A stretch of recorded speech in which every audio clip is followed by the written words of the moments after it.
नमस्कार। स्वागत है आप सबका हमारे यूट्यूब चैनल इनसाइड सक्सेस में। तो चैनल को सब्सक्राइब करें, दोस्तों के साथ शेयर करें, बेल आइकन दबाएं और वीडियो के डिस्क्रिप्शन में टेलीग्राम लिंक से चैनल को ज्वाइन करके तो वहाँ डेली करंट अफेयर्स के पीडीएफ प्राप्त करें। तो चलिए शुरू करते हैं आज का सेशन। सबसे पहले क्वेश्चन नंबर 1 कहता है निम्न में से किस आईआईटी संस्थान ने प्रौद्योगिकियों की बढ़ती मांग को पूरा करने के लिए 7 नए शैक्षणिक कार्यक्रमों की शुरुआत की है। ठीक है ना। किस आईआईटी संस्थान ने 7 नए शैक्षणिक कार्यक्रमों की शुरुआत की है?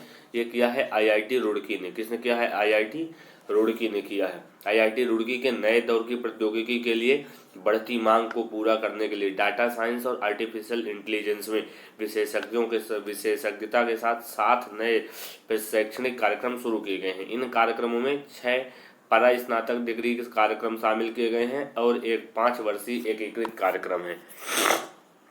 तो ठीक है, ये 7 नए शैक्षणिक कार्यक्रम किस आईआईटी जो है संस्थान में शुरू किए गए हैं? ये किए गए हैं आईआईटी रुड़की में। ठीक है ना। नेक्स्ट क्वेश्चन नंबर 2 कहता है म्यांमार की सेना ने हाल ही में कितने वर्ष के लिए आपातकाल बढ़ा दिया है? तो ये बढ़ा दिया है 2 वर्ष के लिए। कितने वर्ष के लिए बढ़ा दिया है? 2 वर्ष के लिए। म्यांमार की सरकार से सत्ता हथियाने के बाद म्यांमार की सेना ने हाल ही में 2 वर्ष के लिए आपातकाल बढ़ा दिया है। म्यांमार की सैन्य सरकार ने खुद को कार्यवाहक सरकार और मिन आंग हलिंग को प्रधानमंत्री के रूप में नामित किया है। फरवरी 2021 में सेना ने चुनी हुई सरकार से जो है सत्ता हथिया ली थी। तो कितने वर्ष के लिए म्यांमार में सेना ने जो है सरकार आपातकाल बढ़ाया है 2 वर्ष के लिए। ठीक है। क्वेश्चन नंबर 2 का आंसर ऑप्शन नंबर जो है 1 हो जाएगा। नेक्स्ट क्वेश्चन नंबर 3 कहता है यूरोपीय संघ ने अमेजन पर डेटा गोपनीयता के उल्लंघन के लिए कितने मिलियन यूरो का जुर्माना लगा दिया है?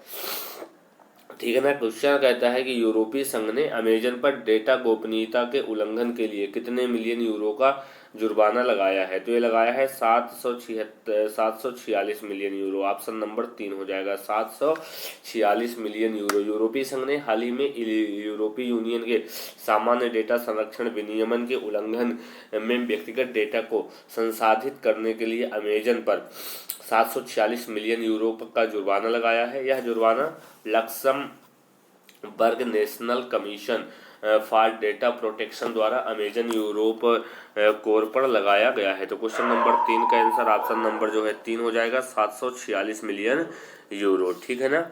नेक्स्ट क्वेश्चन नंबर 4 की बात करते हैं। क्वेश्चन नंबर 4 कहता है पीवी सिंधु ओलंपिक गेम्स में व्यक्तिगत इवेंट में कितने मेडल जीतने वाली पहली भारतीय महिला बन गई हैं? ठीक है ना। क्वेश्चन कहता है कि पीवी सिंधु जो है ओलंपिक गेम में व्यक्तिगत इवेंट में कितने मेडल जीतने वाली पहली भारतीय खिलाड़ी बन गई हैं? ये है 2 मेडल। कितने मेडल? 2 मेडल। हाल ही में टोक्यो ओलंपिक में दिग्गज बैडमिंटन खिलाड़ी पीवी सिंधु ने ब्रॉन्ज मेडल अपने नाम किया है। इस जीत के साथ ही पीवी सिंधु ओलंपिक गेम्स में व्यक्तिगत इवेंट में 2 मेडल जीतने वाली पहली भारतीय महिला खिलाड़ी बन गई हैं।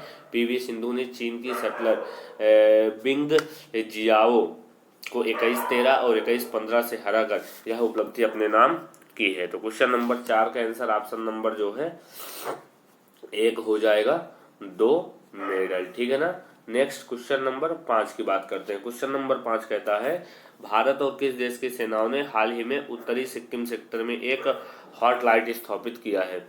ठीक है ना। कहता है क्वेश्चन भारत और किस देश की सेना ने उत्तरी सिक्किम सेक्टर में एक हॉटलाइट स्थापित किया है? ये किया है चीनी सेनाओं ने। किसने किया है? चीनी सेनाओं ने भारत के साथ मिलकर। भारत और चीनी सेनाओं ने हाल ही में LAC पर विश्वास को और बढ़ावा देने के लिए उत्तरी सिक्किम सेक्टर में एक हॉटलाइट स्थापित किया है। यह हॉटलाइट उत्तरी सिक्किम के कोंगराला में भारतीय सेना और तिब्बती स्वायत्त क्षेत्र के खंबा दगजोंग में चीन की पीपुल्स लिबरेशन आर्मी के बीच स्थापित किया गया है। तो क्वेश्चन नंबर 5 का आंसर ऑप्शन नंबर जो है 4 हो जाएगा, चीनी सेनाओं के साथ, है ना। नेक्स्ट क्वेश्चन नंबर 6 कहता है 3 अगस्त को पूरे भारत में कौन सा दिवस मनाया जाता है? 3 अगस्त को पूरे भारत में कौन सा दिवस मनाया जाता है? ये मनाया जाता है हृदय प्रत्यारोपण दिवस। कौन सा दिवस? हृदय प्रत्यारोपण दिवस। 3 अगस्त को पूरे भारत में हृदय प्रत्यारोपण दिवस मनाया जाता है। भारत में पहला हृदय प्रत्यारोपण 3 अगस्त 1994 को दिल्ली स्थित अखिल भारतीय आयुर्विज्ञान संस्थान में सर्जन पी वेणुगोपाल ने किया था। इस सर्जरी में 20 सर्जन ने योगदान दिया और 59 मिनट में यह सफल सर्जरी की गई थी। तो क्वेश्चन नंबर 6 का आंसर ऑप्शन नंबर जो है 1 हो जाएगा। हृदय प्रत्यारोपण दिवस मनाया जाता है भारत में 3 अगस्त को। ये क्यों मनाया जाता है? क्योंकि 3 अगस्त 1994 को जो है दिल्ली एम्स में पहली सर्जरी की गई थी हृदय प्रत्यारोपण की। ये किसने की थी? ये किया था पी वेणुगोपाल ने, सफल सर्जरी की थी 59 मिनट में, और इसमें 20 सर्जन ने उनका सहयोग भी किया था। ठीक है ना। Next question number 7। Question number 7 कहता है अमेरिका में हाल ही में किस देश के पुलिस बल और उनके 2 नेताओं पर प्रतिबंध लगा दिया गया है? ठीक है, क्वेश्चन कहता है कि हाल ही में अमेरिका में किस देश के पुलिस बल और उनके 2 नेताओं पर प्रतिबंध लगा दिया गया है? यह लगाया गया है क्यूबा के। कहाँ? क्यूबा। अमेरिका ने हाल ही में क्यूबा में विरोध प्रदर्शनों के बाद पुलिस बल और उनकी 2 नेताओं पर प्रतिबंध लगा दिया है। क्यूबा के पुलिस प्रमुख ऑस्कर कैलेजस वेलकार्स और डिप्टी एडी सिएरा एरियस के द्वारा द्वीप के पुलिस बल पर प्रतिबंध लगाए गए हैं। क्वेश्चन नंबर 7 का आंसर ऑप्शन नंबर 1 हो जाएगा, क्यूबा। नेक्स्ट क्वेश्चन नंबर 8 की बात करते हैं। क्वेश्चन नंबर 8 कहता है इनमें से किस देश ने हाल ही में 3 से 17 वर्ष के बच्चों के लिए कोविड वैक्सीन लॉन्च की है? तो कोविड वैक्सीन लॉन्च की है संयुक्त अरब अमीरात ने। किसने लॉन्च की है? संयुक्त अरब अमीरात ने। संयुक्त अरब अमीरात ने हाल ही में 3 से 17 वर्ष के बच्चों के लिए कोविड वैक्सीन लॉन्च की है। यूएई बच्चों को चीन के सिनोफार्म कोविड-19 वैक्सीन लगवाएगा। यह घोषणा क्लिनिकल ट्रायल और व्यापक मूल्यांकन के बाद लिया गया है। इस सिनोफार्म वैक्सीन को Beijing institute of biological products के द्वारा विकसित किया गया है। तो क्वेश्चन नंबर 8 का आंसर क्या हो जाएगा? ऑप्शन नंबर 2 हो जाएगा। संयुक्त अरब अमीरात ने जो है 3 से 17 वर्ष के बच्चों के लिए कोविड वैक्सीन जो है लॉन्च की है। Next question number 9। Question number 9 कहता है कि भारत की सबसे हल्की मेट्रो ट्रेन पुणे मेट्रो के लिए किस देश से भेजी गई है? भारत की सबसे हल्की मेट्रो ट्रेन पुणे मेट्रो के लिए जो है किस देश से भेजी गई है? ये भेजी गई है इटली से। कहाँ से? इटली से। टीटागढ़ वैगन्स लिमिटेड के मालिक भारत की सबसे हल्की मेट्रो ट्रेन पुणे मेट्रो के लिए इटली से भेजी गई है। इटली से कल 34 ट्रेनें भेजी जाएंगी, जिनमें हर ट्रेन में 3 कोच होंगे। ये सभी कोच सितंबर 2021 में पुणे पहुंचेंगे और पुणे मेट्रो के लिए 102 मेट्रो कोच की आपूर्ति का ऑर्डर जो है दिया गया था। कितना दिया गया था? 102 मेट्रो कोचों की आपूर्ति का ऑर्डर दिया गया था। तो क्वेश्चन नंबर 9 का आंसर ऑप्शन नंबर 2 हो जाएगा। इटली से जो है ये अभी भेजी जाएंगी।